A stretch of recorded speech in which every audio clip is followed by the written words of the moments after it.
인생이란 참 묘하다. 같이 살아온 시간이 길어질수록 함께 있어도 점점 멀어지는 사람이 있는가 하면 말 한마디 없어도 마음 깊이 스며드는 존재가 있다. 나는 올해 59. 아직 노인이라 하기엔 이른 나이지만 가끔은 늙어버린 것 같은 기분이 든다. 13 해를 함께한 몽이는 어느새 눈가에 하얀 털이 늘어서 노견이 되어간다. 몽이도 늙고 나도 늙는가 싶어서 때때로 우울하고 기분이 나락으로 떨어지는 기분이 들 때가 종종 있다. 나는 초기 유방암 판정을 받았다. 의사는 일찍 발견해서 천만다행이라며 복 받으신 거라고까지 한다. 하지만 그 말을 듣는 순간 머릿속이 텅 비어버렸다. 한동안 아무 소리도 들리지 않았다. 겁부터 났다. 이제 어떻게 해야 하지? 무엇부터 해야 하는 거지? 몸도 마음도 걷잡을 수 없이 흔들리고 있는 나를 보았다. 그런데 이상하게도 가장 먼저 떠오른 건 남편도 자식들도 아니었다. 집에 혼자 있을 몽이가 생각났다. 혹시 내가 먼저 이 세상에서 사라지면 몽이는 어찌하나라는 생각이 제일 먼저 났다. 이런 생각을 하는 내 자신이 의아해서 또 한 번 머릿속이 텅 비어지는 것 같았다. 아무것도 모른 채 나를 기다리고 있을 몽이가 보고 싶어졌다. 그 아이를 두고 내가 아플 수 있을까? 그 아이를 두고 내가 사라질 수 있을까? 병원에서 돌아오는 길 나는 천천히 걸었다. 머릿속이 복잡했다. 두려움과 불안이 뒤섞여 있었지만 어쩐지 눈물은 나오지 않았다. 이제는 울 힘조차 없는 걸까? 집 문을 열자 텅 빈 집에 몽이가 반갑게 꼬리를 흔들며 다가왔다. 나는 억지로 웃으며 몽이를 쓰다듬었다. 우리 몽이 집 지키고 있었어? 밥은 먹었어? 몽이는 나를 빤히 올려다보았다. 마치 내 마음을 알고 있다는 듯이. 나는 몽이를 꼭 안으며 살아야겠다고 생각했다. 몽이한테 내가 필요하니까. 몽이에게서 전달되어 오는 온기는 살아야겠다는 생각을 더욱 강하게 했다. 남편은 오늘도 집에 없었다. 어디선가 친구들과 술을 마시고 있겠지. 아니면 다른 여자와 함께일지도 모르지. 남편은 늘 그래왔다. 새삼스러울 것도 없다. 그야말로 내 편이 아닌 남편이니까. 이제 그런 일들에 마음이 크게 흔들리지도 않는다. 다만 가끔은 씁쓸하다. 한때는 나를 사랑했던 사람이었는데. 한때는 서로가 전부였는데. 나는 몽이에게 말했다. 나 자신에게 말하듯이 몽이에게 말했다. 우리 몽이 엄마가 많이 사랑해. 몽이는 내 무릎 위에 턱을 올리고 가만히 눈을 깜빡였다. 나는 몽이의 따뜻한 체온을 느끼며 아주 천천히 숨을 내쉬었다. 살아야겠다. 그렇게 아주 단순한 결론을 내렸다. 그날 밤 나는 아이들에게 전화를 걸었다. 큰애는 바빴고 작은애는 회식 중이었다. 잠시 망설이다가 짧게 말했다. 엄마가 병원에서 검사했는데 유방암 초기래. 잠깐 정적이 흘렀다. 큰애가 먼저 말했다. 엄마 괜찮아? 언제 알았어? 심각한 거야? 작은애도 놀란 듯한 목소리였다. 수술해야 해? 치료는 어떻게 해? 나는 차분하게 설명했다. 다행히 초기래. 수술하고 치료받으면 괜찮아진다고 의사가 안심하래.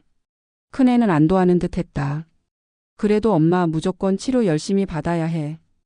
회사에 말하고 시간 내볼게. 작은애도 덧붙였다. 나도 최대한 시간 맞춰볼게. 너무 걱정하지 말고.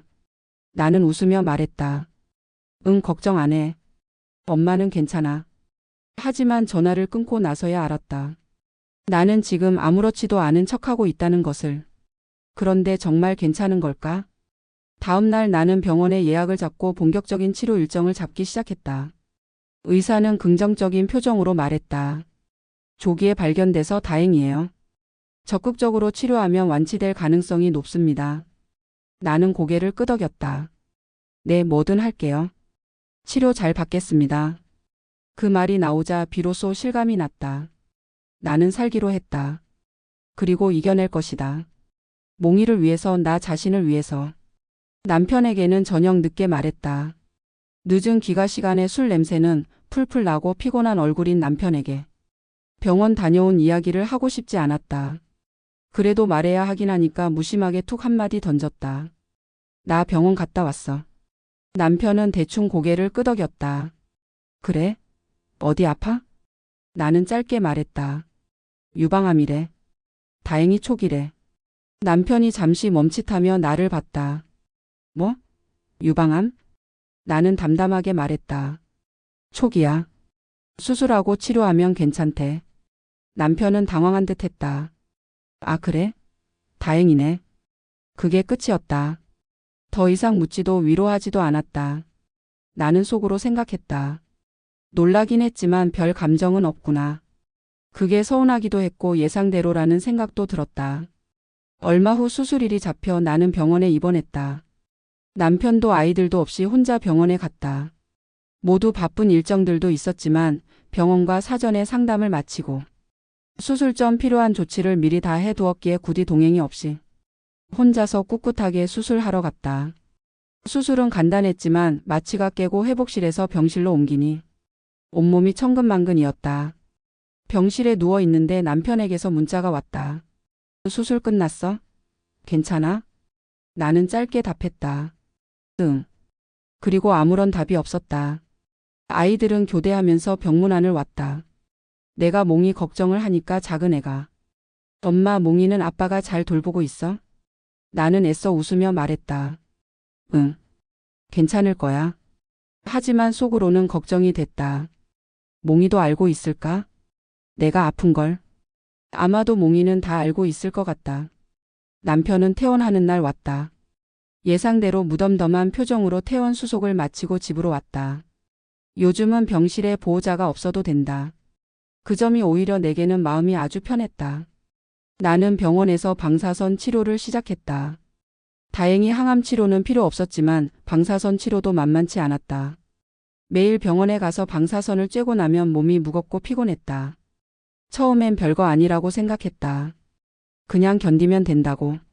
하지만 며칠이 지나자 피부가 붉어지고 따갑기 시작했다. 옷이 스치기만 해도 쓰라렸다. 몽이를 안아주고 싶은데 아파서 참아야만 했다. 몽이가 섭섭했을까? 나는 가끔 거울을 보며 생각했다. 내 몸이 변하고 있다. 이건 단순한 치료가 아니다. 내 몸이, 내 삶이 달라지고 있었다. 남편은 여전히 늦게 들어왔다. 어쩌다 눈이 마주치면 어색한 표정으로 물었다. 치료는 잘 받고 있어? 나는 건조하게 대답했다. 응. 그게 끝이었다. 어느 날 몽이를 쓰다듬으며 문득 속으로 물었다. 나는 이 집에서 무엇이었을까? 아내? 엄마? 그냥 없어도 되는 존재? 몸이 아픈 것보다 그런 생각이 더 아팠다. 방사선 치료가 끝나갈 무렵 나는 조금씩 변하고 있었다. 몸은 여전히 피곤했지만 이상하게도 마음이 더 가벼웠다. 병이 내 삶을 망가뜨릴 거라고 생각했는데 오히려 내 삶을 다시 들여다보게 만들었다. 나는 더 이상 남편이 몇 시에 들어오는지 신경 쓰지 않았다. 아이들에게도 매일 연락하지 않았다. 그 대신 몽이와 함께하는 시간을 더 소중히 여겼다. 천천히 산책하고 몽이 눈을 바라보고 말없이 기대어 있는 시간들. 어느 날 문득 내 입에서 이런 말이 나왔다. 나는 나를 더 사랑해야겠다. 그 말이 내 심장에 닿는 느낌이었다. 방사선 치료가 끝나고 나는 조금씩 몸을 회복해 갔다. 처음엔 작은 변화들이었다. 아침에 일어날 때 몸이 덜 무거웠다. 산책을 나가면 숨이 차지 않았다. 음식 맛이 다시 느껴졌다. 그리고 어느 날 문득 깨달았다. 이제 나는 나를 돌볼 수 있겠구나. 나는 평생 누군가의 엄마, 누군가의 아내로 살아왔다. 하지만 이제는 나 자신으로 살아야겠다.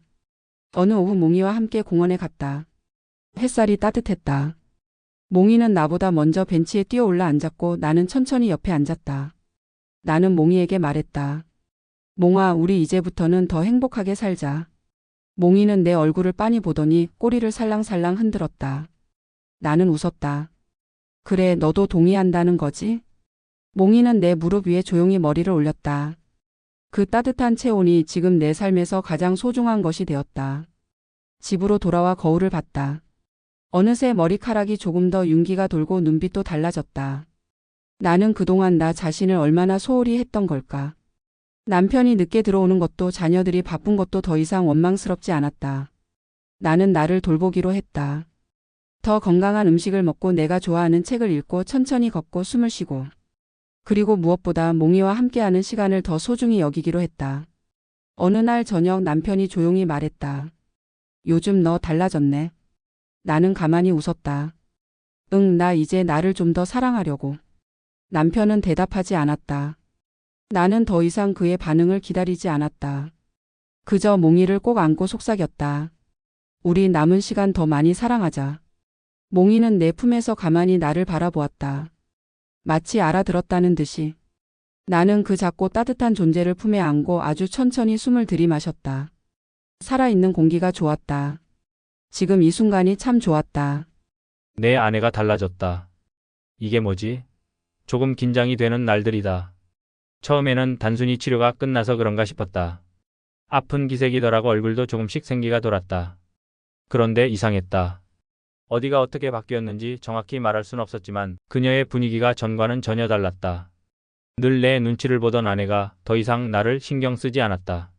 내가 늦게 들어와도 밥 차려줄까? 묻지도 않았고 그저 조용히 자기 할 일을 했다. 언젠가부터 밤이면 혼자 차를 마시며 책을 읽고 있었다. 테이블 위에는 여행 관련 책도 보였고 그전엔 본 적 없던 영어 회화 책도 있었다. 영어 공부해? 무심코 물었을 때 그녀는 웃으며 대답했다. 응, 여행 가려고. 나는 어색하게 웃었다. 여행? 응, 다음 달에 제주도부터 가려고 해. 나는 순간 말문이 막혔다. 아내는 언제나 집을 지키는 사람이었다. 여행을 간다면 늘 나와 함께 가거나 아이들 방문에 맞춰 움직였다. 그런데 이번엔 나도 아이들도 아닌 자신을 위해 가겠다고 했다. 그게 낯설었다. 그리고 조금 불편했다. 이전에 그녀는 나에게 맞춰 살던 사람이었다. 그런데 이제는 자기만의 삶을 살겠다고 한다. 나는 식탁에 앉아서 마시던 술잔을 내려놓으며 조용히 말했다. 너 진짜 달라졌네. 아내는 가만히 웃었다. 그 미소가 내가 알던 사람과 같으면서도 전혀 다른 사람이었다. 요즘 유튜브에 나오는 중년의 여성들이 가정을 버리기도 한다는데 적잖이 불안이 엄습해온다. 나는 묘한 소외감을 느끼면서도 자존심 때문에 티를 못 내겠다. 이전에는 당연하게 여겼던 아내의 헌신적인 태도가 변했다. 나는 조금 초조해지기도 했고 친구들과 술 마시면서도 아내의 변화를 떠올리게 되고 괜히 핸드폰을 확인하면서 아내가 뭘 하고 있는지 궁금해졌다. 그런데 아내는 나에게 묻거나 신경 쓰지 않았다. 나는 서서히 아내를 다시 보게 되었다. 내가 너무 당연하게 생각했었나? 이러다 정말 아내를 잃는 건 아닐까? 아내의 이런 행동의 변화는 그동안의 내 자신을 돌아보게 했다. 아내를 잃지 않으려면 이제는 내 자신이 바뀌어야 한다는 걸 깨달았다. 하지만 너무 늦었다면? 아내가 이미 마음을 정리한 후라면? 설마 그렇지는 않겠지? 별의별 생각이 떠올랐지만 속으로만 생각하며 끙끙 앓고 있었다. 그동안 내가 너무 소홀했었나 반성도 해본다. 앞으로 아내의 심기를 건드리지 않도록 조심하자고 나는 생각했다. 그날 이후 나는 아침에 일어나면 가장 먼저 몽이와 산책을 나갔다. 예전에는 대충 동네 한 바퀴 돌고 들어왔지만 이제는 공원까지 가서 천천히 걸었다. 햇살을 느끼고 꽃향기를 맡고 몽이의 반짝이는 눈을 바라보았다. 어느 날 나는 동네 요가 학원에 등록했다. 처음 해보는 요가였지만 몸을 움직이는 것만으로도 기분이 달라졌다. 수업이 끝난 후 함께 배우는 사람들과 차를 마시며 이런저런 이야기를 나누었다. 집으로 돌아오니 남편이 물었다. 어디 갔다 와? 요가 배우러. 그는 잠시 당황한 듯 했다. 나는 별말 없이 웃고 방으로 들어갔다. 계획했던 대로 나 자신을 위한 첫 여행을 떠나는 날이 왔다. 미리 비행기표와 숙소를 예약했으니 떠나기만 하면 된다. 홀로 떠나는 여행에서 오는 불안도 있었지만 어릴 적 소풍 가는 마음 같은 설렘이 더 컸다. 아마도 내가 투병하면서 마음이 많이 단단해진 것을 스스로 느끼게 된다. 제주도로 떠나는 날 공항에서 남편에게 전화를 했다. 나 잘 다녀올게. 몽이 잘 챙겨줘. 잠시 후 짧은 남편의 한마디. 응. 조심히 다녀와. 왠지 남편의 목소리가 떨림이 있는 것처럼 느껴졌으나 무시했다. 나는 핸드폰을 비행 모드로 전환하고 심호흡을 하며 긴 활주로를 바라보았다. 마치 내가 달려온 인생길 같이 보였다. 끝이 안 보일 것 같았던 미래처럼 보였다. 비행기가 뜨기 전 기내에 앉아 입속으로 중얼거렸다. 옆 사람은 들리지 않게. 이제 나는 두려워하지 않는다. 내가 살아갈 날들은 남편도 자녀들도 아닌 바로 나를 위한 날들이다. 나는 창밖으로 펼쳐진 하늘을 바라보며 둥실둥실 구름 쌓이기를 바라보며 조용히 미소 지었다. 이제 진짜 내 인생을 살아보려고 한다. 제주도에서의 첫날을 맞았다. 바람돌 여자가 많다는 삼다도 제주도. 역시 바람이 육지와 다르다. 정갈하게 차분했던 머리가 마구 흐트러졌다. 바람이 나의 자유를 이렇게 표현해 주는구나 싶었다. 비행기가 제주 공항에 착륙했을 때 나는 마치 다른 세상에 온 기분이었다. 공항 문을 나서 온기 가득한 공기를 천천히 들이마셨다. 짠 내음이 섞인 바람이 가슴속 깊이 스며들었다. 나 정말 여행을 왔구나. 숙소로 가는 택시 안에서 창밖을 내다보았다. 오래전 가족들과 함께 왔던 제주도와는 느낌이 달랐다. 그때 나는 남편과 아이들의 일정을 챙기느라 바빴다. 어디를 가도 아이들이 좋아할 만한 곳 위주였고 남편의 기분을 맞추는 것이 내 몫이었다. 하지만 이번엔 달랐다. 이번 여행은 온전히 나만을 위한 시간이었다. 제주에서의 둘째 날이 밝았다. 아침 일찍 일어나 바닷가로 향했다. 성산 일출봉 근처의 작은 해변이었다.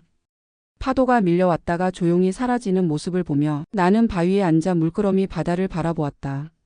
그동안 너무 많은 시간을 남을 위해 살지 않았을까? 나는 언제부터 이렇게 혼자 있는 게 어색해진 걸까? 핸드폰을 꺼내보니 아들이 보낸 메시지가 와 있었다. 엄마 잘 도착했어? 뭐 하고 있어? 나는 사진을 찍어 답장을 보냈다. 응, 바다 보면서 쉬고 있어. 너무 좋아. 잠시 후 딸에게서도 메시지가 왔다. 엄마 여행 잘 즐기고 있어? 맛있는 거 많이 먹어.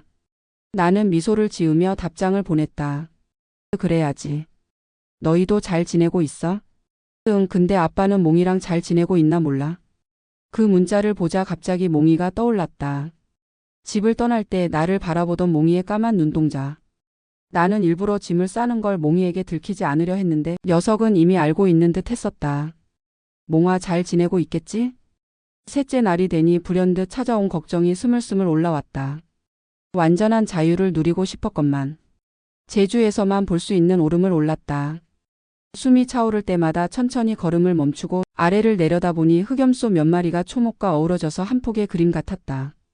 제주도는 언제 와도 어디를 가도 참 아름다운 곳인 것 같다. 푸른 초원이 끝없이 펼쳐져 있었다.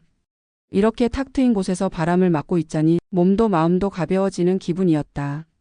그때 남편에게서 전화가 왔다. 여보 몽이가. 심장이 덜컥 내려앉았다. 왜? 무슨 일 있어? 아니 별일은 아닌데 밥을 잘 안 먹네. 나는 순간 가슴이 조여왔다. 병원 데려가 봤어? 응, 별 이상은 없대. 그냥 내가 없어서 그런 것 같다고. 순간 목이 메었다. 나는 핸드폰을 꼭 쥐고 멍하니 바람을 맞았다. 여기까지 와서도 나는 여전히 누군가를 걱정하며 살고 있다. 남편도 아이들도 그리고 이제는 몽이까지. 제주도로 떠나던 날 남편과 공항에서 통화했을 때 그 떨림이 몽이의 상태를 전해주면서 들려오는 그 목소리에도 그대로 전달되었다. 나는 느꼈다. 남편이 떨고 있구나를. 나는 그제야 깨달았다. 내가 아무리 나 자신을 위해 살기로 했어도 내가 사랑하는 존재를 완전히 내려놓을 순 없다는 걸. 예정보다 이틀 앞당겨 귀가길에 올랐다. 약간은 아쉬움이 남았지만 한 번 홀로 여행을 시작한 것만으로도 충분하다고 만족했다. 아침 첫 비행기로 돌아왔다. 집에 도착하자마자 몽이가 가장 먼저 뛰어나왔다. 녀석은 내 다리에 얼굴을 비비며 낑낑거렸다. 몽아 미안해. 엄마가 너무 오래 있었지? 나는 녀석을 꼭 안았다. 남편은 그런 몽이와의 재회를 물끄러미 바라보며 미소 짓고 있다가 말했다. 여행 좀 더 하지. 괜히 서둘러 온 거 아니야? 나는 고개를 저었다. 남편의 말 속에는 안도하는 느낌이 묻어 있었다. 아니야, 충분히 잘 쉬고 왔어. 그리고 덧붙였다. 앞으로도 여행은 계속할 거야. 다만 너무 오래 떨어져 있지는 않을 거야. 남편은 아무 말 없이 나를 바라보았다. 남편의 눈빛에서 눈물인지 모를 반짝임이 보였다. 나는 다시 몽이를 꼭 끌어안으며 남편에게 말했다. 이번엔 조금 급하게 왔지만 다음엔 같이 가자. 우리 둘이 진짜 여유 있게라고 당당하게 남편에게 제안했다. 몽이는 내 품에서 꼬리를 살랑살랑 흔들었다. 나는 작게 웃으며 왠지 뿌듯한 기분을 느꼈다. 집으로 돌아왔지만 이제 나는 예전과는 분명히 다르게 살아갈 것이다. 나는 여전히 사랑하는 존재들과 함께하지만 이제는 내 삶도 소중히 여길 것이다. 그리고 다음 여행은 내가 원할 때 내가 가고 싶은 곳으로 천천히 떠날 것이다. 제주도에서 돌아온 후 나는 예전과는 다른 일상을 만들어갔다. 아침에 일어나면 몽이와 함께 산책을 나갔다. 하루 세 끼 남편을 챙기는 것이 아니라 나를 위한 음식을 만들었다. 남편도 그런 나의 태도에 별 불만 없이 스스로 끼니를 해결했다. 책을 읽고 온라인 강의를 들으며 새로운 것들을 배워나갔다. 처음엔 남편이 의아한 듯 했다. 요즘 뭐 그렇게 바빠? 그냥 하고 싶은 걸 하면서 살아보려고. 남편은 대수롭지 않게 웃으며 고개를 끄덕였다. 그러나 시간이 지날수록 그는 조금씩 변해갔다. 어느 날 퇴근한 남편이 나를 빤히 바라보며 물었다. 너 예전 같지가 않아. 나는 조용히 웃었다. 예전엔 어땠는데? 뭐랄까 항상 나랑 애들 위주였잖아. 나는 숟가락을 내려놓고 남편을 바라봤다. 이제는 나도 내 삶의 주인공이 되려고 해. 남편은 아무 말 없이 고개를 끄덕였다. 그날 이후 남편은 나를 유심히 관찰하기 시작했다. 남편의 변화가 나타나기 시작했다. 아니, 이미 벌써 시작되고 있었다. 남편이 퇴근 후 점점 술 약속을 잡지 않기 시작했다. 주말이면 자연스럽게 집에 머물렀다. 그리고 어느 날 내가 몽이와 산책을 가려는데 남편이 따라 나섰다. 오늘은 같이 걸을까? 나는 놀랐지만 내색하지 않고 고개를 끄덕였다. 천천히 걷다 보니 남편이 조심스레 입을 열었다. 사실 내가 떠나고 나서 몽이가 계속 내 자리에서만 있었어. 나는 가만히 몽이를 내려다보았다. 실은 나도 좀 어색했어. 내가 없으니까 허전하더라. 부끄러운 듯 남편이 말했다. 나는 남편을 바라보았다. 그가 이런 말을 먼저 할 줄은 몰랐다. 그동안 난 너한테 너무 기대고만 있었나 봐. 나는 미소를 지으며 말했다. 이제야 알았어? 남편은 머쓱하게 웃었다. 그리고 그렇게 우리는 오랜만에 나란히 걸었다. 그날 이후로도 남편은 예전처럼 돌아가려 하지 않기 위해 노력하는 게 보였다. 나도 더 이상 그에게 맞추지 않았다. 나는 여전히 나를 위해 살았고 남편은 그런 나를 지켜봤다. 그러던 어느 날 남편이 불쑥 물었다. 다음에는 나도 같이 갈까? 제주도. 나는 살짝 미소 지었다. 나중에? 다음 달에 같이 가지 뭐. 따스한 햇살이 내리쬐는 산책길. 새 그림자가 길게 드리워지고 있었다.